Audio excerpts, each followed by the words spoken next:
Doutor Abel, novamente obrigado por estar aqui. Então, eu lhe passo a palavra, doutor Abel, pelo prazo de 40 minutos. Muito obrigado, presidente. E eu aproveito também para cumprimentar a todos, dando boa tarde a todos, agradecendo o convite e também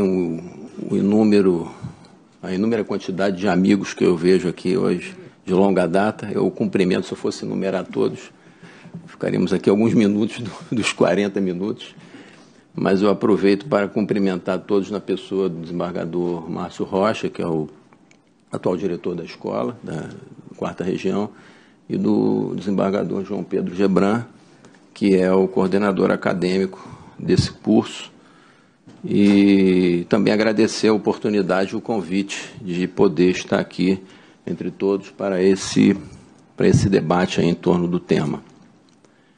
E passando já diretamente a ele, de fato, no que diz respeito à colaboração premiada, né, ela é vamos dizer assim, um fragmento de uma lei que praticamente passou a ser adotado nos tribunais e nos juízos onde se apresentou o Instituto, praticamente com a vigência da lei. Normalmente, as leis penais, sobretudo essas leis penais que têm algumas alterações muito significativas no âmbito do processo e até no mundo social, no mundo jurídico, elas levam algum tempo para pegar, né? Isso é sempre dito, a lei leva um tempo para pegar, muitas vezes a lei ela é editada num determinado ano e a gente só começa a verificar a eficácia dela em termos de prática mesmo, dos institutos no foro em geral, às vezes passados 4, 5, 6 anos. A lei de lavagem de dinheiro, por exemplo, mereceu, inclusive, do próprio Conselho da Justiça Federal, até 2 estudos, né, para saber por que aquilo não estava saindo do papel. E, no entanto, a lei das organizações criminosas, sobretudo nesse ponto específico da colaboração premiada, ela praticamente, salvo engano, né, ela é de 2013, já em 2014 já se começou a utilizar o Instituto da Colaboração Premiada, e ainda com uma característica mais marcante que o delineou aí, que foi a utilização em processos envolvendo empresários, né, administradores públicos com o poder de disponibilidade da verba jurídica para fins de determinar o pagamento de contratos adjudicados, sabe Deus como, e a gente depois passou a ver como que era, e também avançou fortemente para o âmbito da corrupção política. Então, quer dizer, ela não só entrou rapidamente em prática, né, como ainda foi atingir setores que normalmente não eram atingidos com tamanha força pelos instrumentos de persecução penal e instrução processual penal. Então, ela tem essa característica empírica importante, e o que a gente vem observando na prática disso é que isso aí já é um pouco também, já coloco aqui um pouco da minha percepção pessoal, pode ser que não corresponda a dos diversos outros expositores que virão depois, mas eu acho que a fase da homologação dos acordos, ela é a fase aí que me parece a mais importante, a mais relevante desse momento de utilização desse instituto, né? Isso tem se revelado aí, a gente vê nos trabalhos doutrinários que vêm sendo editados em cima dessa aplicação prática da lei. Eles têm procurado também mostrar, e o interessante disso é que outra característica dessa lei é que ela, além de tudo, ela vai ser usada, inclusive, já pelo Supremo Tribunal Federal. Então, ela é logo usada, né, usada contra setores, né, da criminalidade, né, que são setores de uma criminalidade de poder, E outra característica interessante, o Supremo é logo chamado para homologações naqueles processos em que,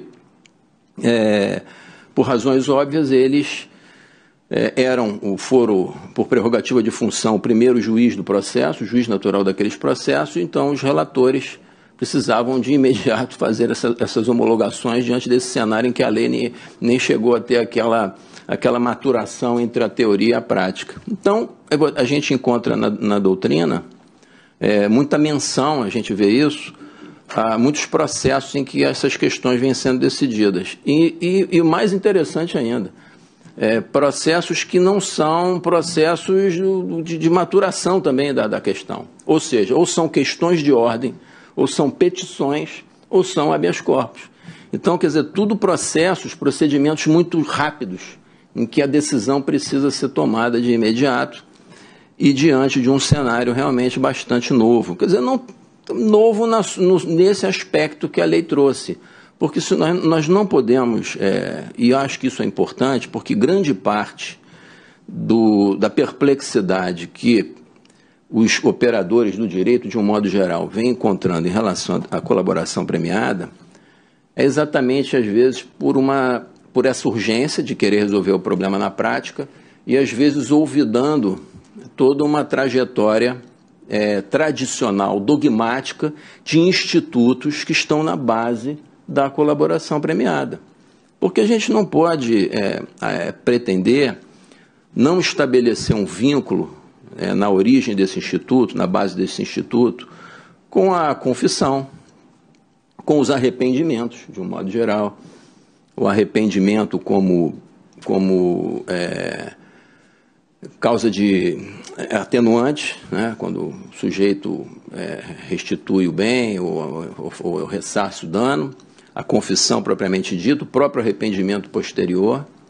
E esses são os mais tradicionais, né, que a gente tem lá o histórico desde as ordenações, passa pelo Código de 40, vem para o Código atual, quer dizer, são os mais da base, e posteriormente começam a ser, a partir da década de 90, começam a ser levados a uma série de leis especiais, dos crimes hediondos, depois um artigo alterando a 7492, que é de 86, e outros mais, até que veio uma lei específica anterior a essa, que é de proteção de testemunhas e réus colaboradores, e finalmente essa atual.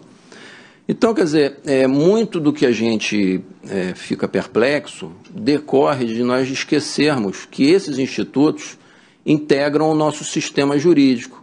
Eles dogmaticamente vêm sendo tratados, né, tanto pela jurisprudência quanto academicamente, e eles conseguem trazer para nós uma série de subsídios para que nós possamos interpretar a colaboração com os novos perfis que ela traz e também aplicar a lei com mais segurança. E às vezes isso é um pouco olvidado.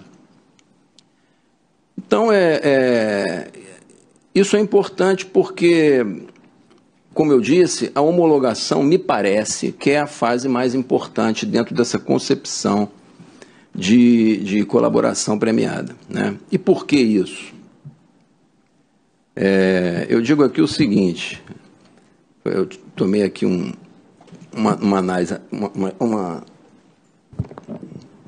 análise detalhada do Instituto do Acordo. A gente tem encontrado na doutrina uma definição de natureza da colaboração como sendo um negócio jurídico, né?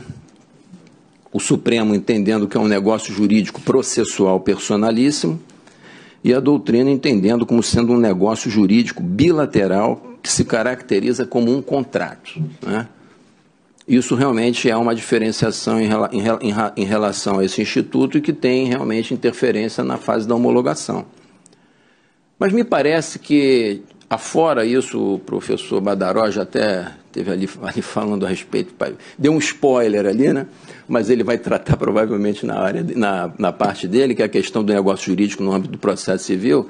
Mas, afora isso, me parece que no que a gente concebe como negócio jurídico tradicional, o Ministério Público, ele não tem, os negócios jurídicos tradicionais, eles se caracterizam porque eles são feitos com base na vontade das partes, né? Elas têm uma condição dentro do negócio jurídico de desdobrar aquilo que elas pretendem levar ao âmbito do negócio com mais liberdade. E aqui me parece que a coisa não poderia ser bem assim, né? A gente tem, e isso vai ser levado a efeito no âmbito da homologação, quando se for analisar lá o requisito da própria legalidade, né? O que a lei prevê? Prevê algumas possibilidades de prêmio, né? Então, quer dizer, não está a cargo simplesmente do Ministério Público dispor sobre uma série de cláusulas, né, que um negócio jurídico dos tradicionais, né, fora o processual civil, permitiriam no âmbito do direito material, e isso me parece que é uma questão interessante. Eu já não classificaria especificamente como um negócio jurídico dessa forma, mas eu até adotei aqui uma outra nomenclatura que me parece que talvez fosse mais da natureza dele, que seria de um acordo processual de interesse público, né? Ele é um acordo processual, quanto a isso não há dúvida, e o interesse público dele, primeiro, porque a primeira coisa que se visa com isso é a efetividade da persecução penal, primeiro em termos de eficácia dos meios de prova, e aí não só o depoimento do réu colaborador, porque ele lá na frente vai ter uma eficácia de meio de prova, não só de fonte de prova, mas também daquilo que ele vai trazer como elementos de corroboração, e aí ele funcionando como meio de obtenção de prova, porque ele já de cara apresenta essa dupla característica. Você vai homologar algo que uma pessoa vai falar e que vai permitir, dependendo da situação, daquilo que ele tem, a que a autoridade policial e o Ministério Público vão atrás dos elementos que seriam os tais elementos de corroboração, que ele vai dizer, olha, eu sou coautor desse crime de organização criminosa, eu pratiquei esses crimes, essa organização pratica esses outros crimes, a gente tem obtido vantagens com isso, o dinheiro está em tal lugar, eu tenho condições de trazer isso tudo para vocês. Só que eu aqui, vamos dizer, o sujeito naquele momento não tem condições porque ele está sob vigilância, ou está preso, ou está já sob investigação, mas ele consegue indicar. Então ele vai indicar e essas autoridades vão trazer. Então, veja, ele forma um depoimento que adiante vai ser utilizado como prova oral, verbal dele, né, como coautor. Isso não é novidade, porque isso não é novidade. Quem atuou em primeiro grau na década de 90 lembra bem dos crimes de roubo, né, assalto à Caixa Econômica Federal, ou aos transportes de valores de correios praticados por 2, 3, 4, 5 pessoas, em que alguém, né, o motorista do carro, numa situação melhor processualmente, resolve, olha, eu realmente participei, eu só dirigi o carro, mas quem tinha arma era fulano, quem idealizou era ciclano, e por aí vai. Então, quer dizer, isso não é novidade, e aqui é a mesma coisa. Outra característica que o leva a ser um acordo processual de interesse público, porque ele visa também a prevenção de novos delitos. A lei fala isso lá nos incisos 1 a 5 do artigo 4º. Então, ele traz a possibilidade de se prevenir delitos dali para frente praticados por esta organização criminosa. Isso tem interesse público evidente nisso, né? Acarreta melhor administração da justiça em 3 vertentes: na recuperação de bens, no ressarcimento de bens. Isso tem sido objeto de vários acordos. Nós tivemos lá no Rio de Janeiro, no âmbito da Operação Calicut, né, um dos desdobramentos da Lava Jato, já julgado e, portanto, podendo ser dado como exemplo, em que 2 dos doleiros indicam os valores onde estão e não só indicam, como trazem os valores, né, para o processo. Estão disponíveis ao juiz que dirigiu aquele processo. E em casos em que essa organização criminosa, como foi uma realidade da década de 90, se dedique a sequestro de pessoas para a extorsão, empresários, etc. e tal, a própria localização da vítima. Então, há um interesse fundamental nisso daí, né? Ele permite isso, né? Uma melhor administração da justiça, em termos de se chegar às restituições, integridade da vítima, ressarcimento, com mais eficácia. 4º, ele permite, isso é importante, porque pouca gente dá atenção a isso, não é? Ele permite o reingresso imediato do réu colaborador ao âmbito da licitude, não é? Não se pode esquecer que esse acordo está previsto num crime plurissubjetivo de associação em que o sujeito se reúne com outros para, de forma estável, portanto, permanentemente, estar à disposição de um projeto criminoso que vai se realizando na medida em que os crimes fins vão sendo praticados. Uns já estão no passado, outros no presente, e tem aqueles para o futuro que, enquanto essa organização tiver vida, ela tem potencialidade para produzir. Então, vejam que, do momento em que isso está na lei, ele também se compromete a partir dali a não mais praticar aqueles crimes, né?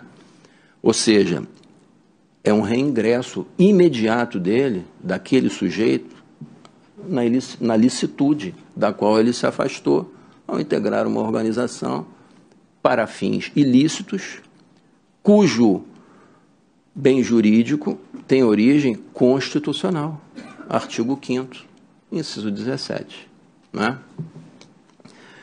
E, por fim, o arrependimento, sim, do colaborador, um arrependimento que pode não ser um arrependimento metafísico, mas que acaba levando ele a este arrependimento metafísico, porque toda pessoa que é chamada a, num determinado momento, suportar as agruras, que são diversas. Eu tive a oportunidade já de homologar 2 acordos. E nos 2 pude observar que aquilo em que o sujeito afetou familiares contou muito para que ele fizesse o acordo. Senão, foi 90% das razões pelas quais eles fizeram os acordos. Envolveram as pessoas da família. Para usar um termo mais coloquial, alaranjaram filhos, esposa, irmãos. O sujeito, às vezes, se arrepende, inclusive internamente. Pode não ser somente um arrependimento utilitário para obter benefícios. Então, a gente está tendo uma discussão no país muito acirrada, em termos de nós contra eles, e esquecendo que esses institutos, eles possuem, sim, a possibilidade de contornos bastante importantes de prevenção especial. Existem, sob o prisma da crítica jurídica ao Instituto, no que diz respeito à prevenção, mas ele é um instituto que, pelo contrário, ele é contrário à prevenção especial, porque é como se estivesse obrigando o sujeito a fazer a colaboração, prevenção obrigada, coagida, coisa que seria uma interferência na personalidade dele, que não quer, ele quer seguir aquela linha da criminalidade. Mas não, porque primeiro que em condições normais, condições legais, segundo o que está previsto na lei, ele não é coagido a nada. Ele é convidado e a ele é proposta essa possibilidade. Até porque, se ele não estiver junto com o advogado dele, isso não tem validade alguma. Já é o primeiro requisito de validade, a regularidade do ato. Então, não há coação. O que há é o sujeito que, de alguma forma, e ali é voluntariamente, não é espontaneamente, mas é voluntariamente, alguém chega para ele e diz, olha, você pode se aproveitar disso. Se não há coação, é voluntário. Não há coação, é possível que o sujeito realmente introjete aquele momento. Né? Então, o arrependimento, ele permite todos esses interesses que são interesses do Estado, e a gente fica também muito nisso, o interesse do Estado na persecução, em não gastar tempo, ele não quer ter trabalho. Olha, tudo bem, é uma bela retórica para os que são contrários ao Instituto, porque teve essa utilização tão forte e imediata contra pessoas em camadas tão altas. Mas o fato é que o Instituto é muito maior do que isso. O Instituto possibilita pessoas se arrependerem, voltarem à licitude, não é? Impedirem o prosseguimento da prática delituosa. Então, ele me parece, assim, um instituto de grande importância. E invertendo aqui a ordem, deixa eu ver aqui, eu estabeleci, fiz aqui algumas indagações, fui respondendo como sendo as principais questões a respeito disso. Não. E o que o juiz, no que isso vincula o juiz do processo, né? Essa é outra questão importante, né? Porque quem vai fazer a homologação, ele tem que aferir primeiro essas coisas todas, e no que isso vincula o juiz do processo, né? De certa forma, de imediato, há uma vinculação, sim, por isso é que é importante a homologação. Ela talvez hoje, especificamente no caso da colaboração, ela é mais importante até, a decisão da homologação é mais importante até que a decisão de mérito, porque ela vai ter que aferir aqueles 3 requisitos de validade, e um deles, que é exatamente a questão da legalidade, ela tem que ser, essas propostas, essa negociação, ela tem que incluir por parte do Ministério Público, na verdade, primeiro, isso já a própria jurisprudência citada aí nesses acórdãos do próprio Supremo já demonstrou isso, ele tem que incluir deveres legítimos por parte do colaborador. E segundo, deveres que se limitem, no meu modo de ver, ao que diz a lei. Legítimos porque nós já tivemos casos em que a jurisprudência recusou a disponibilidade ou disposição por parte do colaborador de sigilo bancário de terceiros.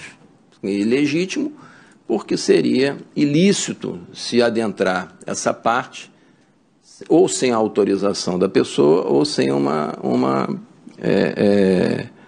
exame judicial mais profundo a respeito da inclusão disso no processo. Não que isso fosse impossível, mas é preciso que haja uma sindicância judicial a respeito do que ele está trazendo em torno disso. Houve também algumas homologações de questões ligadas a situações provisórias e, muitas vezes, autorizando ao colaborador, sem nenhuma relação com a necessidade de sua autoproteção, viagens para o exterior, levando bens, levando iate, essas coisas. Isso me parece que dentro daquele espectro que a gente tem permitido lá pelo artigo 4º, não estaria muito adequado. E, finalmente, no que diz respeito à própria legalidade, isso até foi trazido por uma colega, isso realmente já vem se apresentando como uma questão também extremamente complexa, mas também vai ser objeto só de uma mesa específica, que é a da leniência, que é quando se passa a dispor sobre, olha, não haverá o ajuizamento de ações de improbidade pelos ilícitos administrativos decorrentes do penal, o qual é objeto dessa colaboração. Mas não pode porque não se pode dispor daquilo que a União vai querer cobrar na sua inteireza ou não, ou até mesmo em termos de punição do agente ímprobo, né? Mas, por outro lado, vejam que engraçado, e eu vou deixar aí para o pessoal, mas eu vou só dar uma introdução. Várias legislações administrativas, âmbito da CVM, âmbito da CVM, projetos de lei e leis já vigentes. Acho até que tem um outro âmbito, não sei se do sistema financeiro, CAD, prevêem que o acordo de leniência prevêem assim, comporta exegese, mas do jeito que está ali literalmente, dá a impressão que aquele acordo de lá impede o Ministério Público de entrar com ação penal. Existem, inclusive em projetos de lei, eu não tenho agora aqui o número, não cheguei a anotar, porque não é objeto da minha abordagem, mas certamente quem abordará isso falará. Então, impedindo que o Ministério Público ingresse no âmbito da ação penal. Então, quer dizer, nós vivemos, isso daí é um vácuo complicado, porque a gente precisaria realmente, nesse ponto, avançar. Vejo que hoje não há uma estrutura, uma resposta imediata para isso, porque nós não dispomos de regulamentação sobre isso, nem nas leis que nós temos, e nem nos projetos que estão em curso, pelo que eu vi, e isso gera realmente um conflito grande. E mesmo só no âmbito das leniências administrativas, nós não podemos esquecer o nosso sistema federativo, né? Um ato ilícito só, conveniado, pode gerar problema na esfera estadual, municipal e federal. Com 3 controladorias ou procuradorias, ou seja lá quem é que está legitimado, a fazerem os acordos de leniência. Então, quer dizer, acho que já estamos bem na hora de termos uma autoridade central. Bem,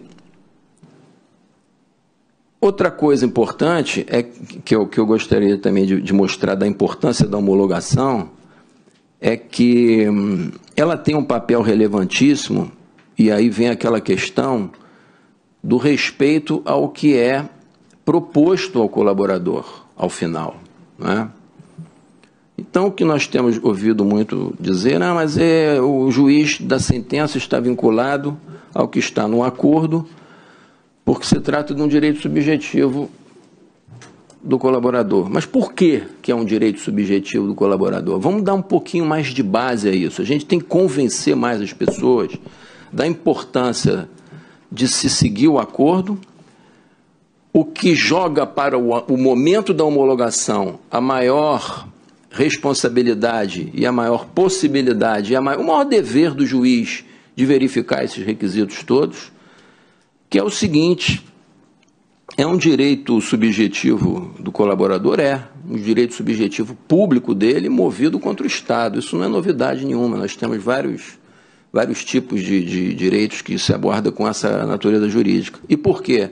Porque o Estado vai lá para o sujeito e propõe ao sujeito que colabore, fazendo parte de uma organização criminosa. Não é? O sujeito está lá na dele, vão os agentes do Estado, propõem a ele que, olha, você entrega todo mundo, diz onde está o bem, faz aí um termo de declarações, nós vamos com isso chegar a quem são os autores, vamos processar essas pessoas, vamos punir essas pessoas. E as organizações criminosas são de várias naturezas, algumas são violentíssimas, milícias, né? Nós vivemos a época do abuso, mas não tanto do abuso de autoridade, um parênteses, é de vários outros abusos, né? Abuso do poder econômico, abuso da captação de voto, abuso do poder político, né? Esses são os verdadeiros abusos dos quais a nossa sociedade é vítima, né? Vejam que a própria definição de corrupção, tanto pelo Banco Mundial quanto pela ONU, é de abuso da função pública para fins privados, né? E o sujeito, então, ele é chamado com risco pessoal para ele, risco pessoal para a família dele. Alguns não têm grandes problemas com isso, mas danos morais, porque o sujeito acaba se apresentando, assumindo um delito, e aquilo ele vai frequentar lugares, ele não é um ente abstrato, ele vai ter lá o vizinho dele, o clube que ele, no caso até mesmo dos empresários, a própria empresa, que depois vai levar também a leniência. Então o Estado chama o sujeito para isso e depois começa, por razões que não estão ligadas à malícia do colaborador, quando fez a colaboração, razões que às vezes não estão ligadas em nada a ele, são circunstanciais, ele não tem nada a ver com isso e não quer respeitar o acordo. Que razões seriam essas? A própria absolvição dos correios que ele entregou, ou de parte deles. E por que isso? Porque entre o momento da homologação e o momento do julgamento medeia aí uma série de atos, de tempo e coisas que não estão ao alcance dele, né? E que podem levar com que um juiz que eventualmente não seja o mesmo que o homologou, o ideal é que seja, aliás, deve ser, mas pode acontecer de não ser. Você pode ter uma homologação por um juiz num foro por prerrogativa de função que depois o anexo desce, o que é correto, porque é a jurisdição daquele momento prevalente, e pode ter também uma mudança de juiz na própria vara. E o sujeito pode ser, os réus que foram apontados pelo colaborador podem ser absolvidos pelas mais diversas razões que não tem nada a ver com o colaborador. Quais razões? Desídia na investigação, dolo em não apurar, não é? Não, Não, esse cara foi muito fundo, vamos deixar isso de lado. Não apura, porque ele parte da homologação para a busca de alguns elementos, mas não se sabe se vão buscar aqueles elementos como deveria. Falta de provas, né? O que é falta de provas para um pode não ser para outro. E o próprio abalo, da certeza, né? Com as provas, com as contraprovas trazidas pelos réus, entregues pelo colaborador no curso da instrução. Eles podem realmente trazer coisas que abalem determinados pontos que ele tinha como verdade e que até no plano aí do que a gente não consegue alcançar era verdade, mas que processualmente foram abaladas.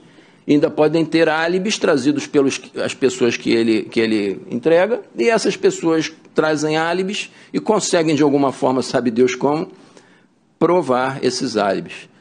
Ah, mas isso é muito incerto, é casuísta. Claro que é casuísta. Claro que é casuísta. Olha só, o direito penal é o direito mais casuísta que tem. Sabe por quê? Porque é muita matéria de fato e matéria de prova. Nós não estamos julgando aqui a constitucionalidade ou a pertinência de um tributo com o sistema das limitações de tributar, que são matérias de direito. Direito penal é fato, é conduta humana, não é? Condutas humanas convergentes, crime plurissubjetivo. Isso pode realmente, entre a homologação e o final, isso pode estar sujeito a uma série de problemas. E o colaborador não agiu de má fé. Então é preciso, a fase da homologação, ela precisa realmente mergulhar nisso para que se traga dali o mais seguro possível o objeto do acordo. E aí vem a seguinte questão.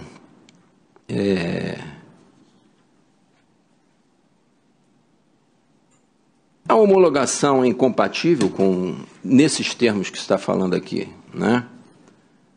Com o sistema acusatório? Pois se o juiz vai ter que se debruçar sobre isso e, eventualmente, pode, dentro dessas características aí de exame de legalidade, determinar uma adequação, né? Olha, isso não, porque isso está um pouco fora do que poderia estar aqui. E é incompatível com o sistema acusatório? Essa é uma pergunta, né?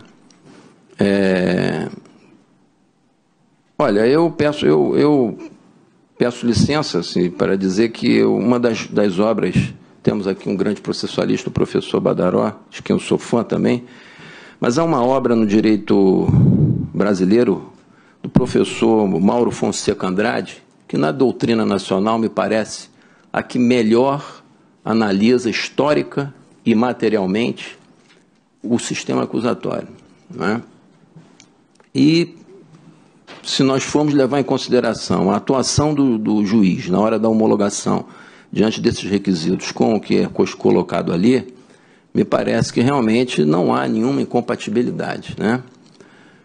Primeiro que quem propõe a colaboração não é o juiz. Ele não dá o pontapé inicial. Quem propõe é o Ministério Público e a polícia.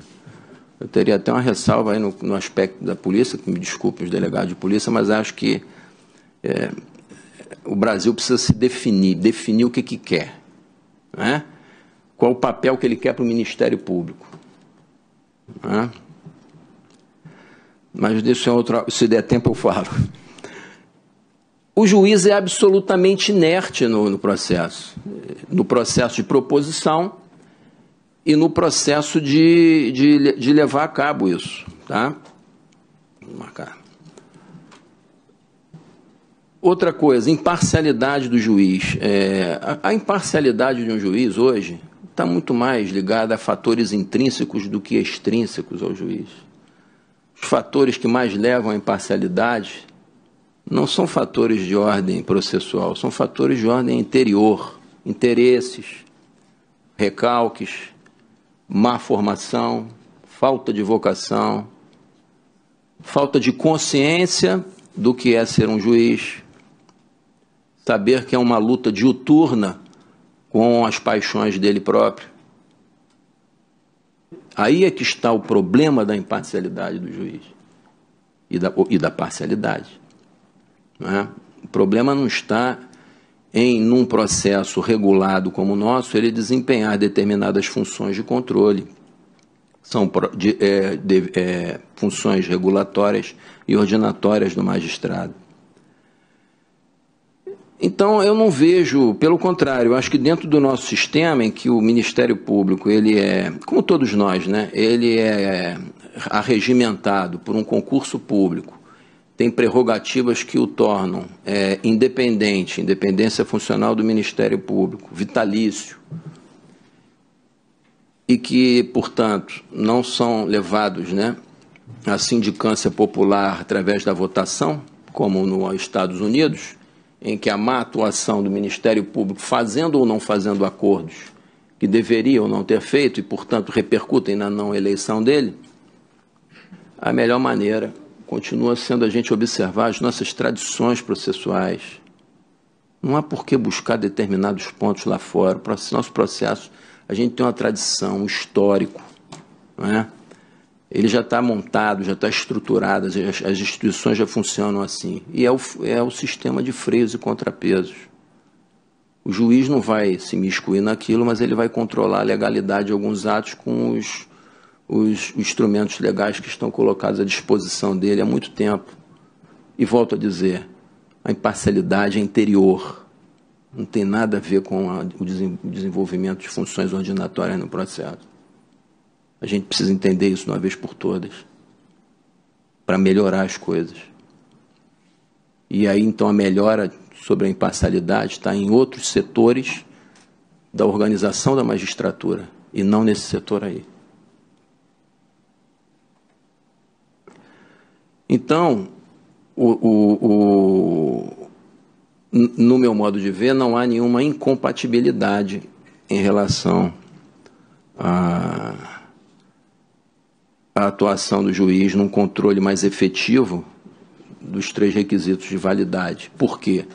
Porque eles, em última análise, o meu tempo já está terminando, em última análise, esses 3 requisitos é que vão dar uma forma ao acordo de colaboração que o torne mais seguro e mais respeitável até mesmo no momento da sentença.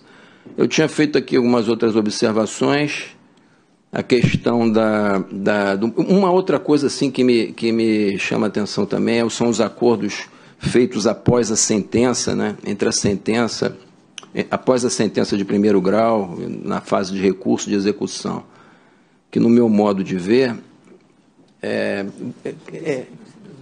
quanto? 5 minutos, eu vou fechar com nesses 5 minutinhos. No meu modo de ver, essa parte, porque aí também a gente quebra um pouco de uma das razões do Instituto, que é a do colaborador, porque a gente parte, né, voltando àquela questão da estrutura dogmática, a confissão ela é espontânea, não pode ser provocada por ninguém. Depois, entre lá a denúncia e a sentença, o sujeito não sabe ainda se vai ser condenado ou não, você tem a possibilidade dele voluntariamente colaborar. Depois que ele sabe da sentença, aí o sujeito já passa a ter uma outra noção das coisas. Ele já não está mais na igualdade de condições que ele tinha com todos os corréus da organização criminosa quando o processo ainda não tinha uma sentença. Que eu acho que é o momento ideal para que haja uma colaboração, não que nas outras fases não seja isso possível, porque o nosso Código permite, ainda que seja pelo artigo 66, ele permite circunstâncias posteriores que venham de alguma forma a amenizar a situação do corréu. Mas ali o sujeito já sabe que foi condenado, né? Então, quer dizer, eu acho que nós tínhamos que, essa parte não é muito bem estabelecida. Na execução penal, sim, só vai haver uma reunião de processo, a possibilidade de mudança de regime. Vejam que ali o efeito da colaboração é menor, a lei prevê. Mas aí na fase entre a denúncia e a execução, a ideia que dá é que ele pode dispor dos mesmos prêmios que teria desde o início. E eu acho que talvez a gente precisasse comportar aí, numa eventual alteração, um uma outra matização disso daí, né? Eu acho que essas são assim, as principais questões que eu vejo, né? Eu digo de que praticamente eu homologuei 2 acordos de colaboração, não precisei adequar nenhum, assim, formalmente. Acho que aquela proposição de uma pena fechada, o juiz precisa, naquele momento, verificar se aquele valor histórico ali que ele dá, 12 anos, 4 anos, 6 anos, seja lá o que for, ele está compatível com aquela fração de diminuição. Então, uma pena... Quais são as imputações desse acusado? São essas. Qual é a FAQ dele? É essa. É o que diz a lei. Quais são as circunstâncias disso daí? São essas. Até agora não se tem a ideia de que as circunstâncias sejam gravíssimas. Bom, então se pode idealizar que por essas imputações, caso ele venha a ser condenado, ele chegaria aí a uma pena de, sei lá, até a metade. E o MP então propõe que a pena seja X. Então o juiz vai conferir se esse X corresponde a essa diminuição da metade daquilo que eventualmente isso o juiz tem que fazer, porque é isso que vai dar segurança também, né? E se for o caso, verificar que aquilo está aquém, eventualmente pedir, se manifestar por uma adequação. Eu acho isso válido e necessário. E, finalmente, acho também que o Ministério Público deve deixar bem claro à polícia, ao colaborador, que tem essas questões, né, de que vai haver um outro momento, que isso vai ser julgado. Ele precisa saber também dessa alha aí que a gente está tentando aqui minorar, dando essa importância à fase da homologação. E é bom que o magistrado, que no momento daquela audiência entre o colaborador e o advogado e ele, além de saber se ele colaborou voluntariamente, sem coação, etc., também confirme com ele, o senhor realmente foi colocado ao senhor todas as repercussões do acordo, o que isso pode dar, É bom que o magistrado indague isso para verificar também não só da voluntariedade, a ausência de coação, mas também do alcance que foi dado a ele, daquilo que foi proposto a ele. Eu acho que isso vai dar segurança ao Instituto e vai dar mais possibilidade dele ser usado com mais eficácia para os seus fins. Muito obrigado.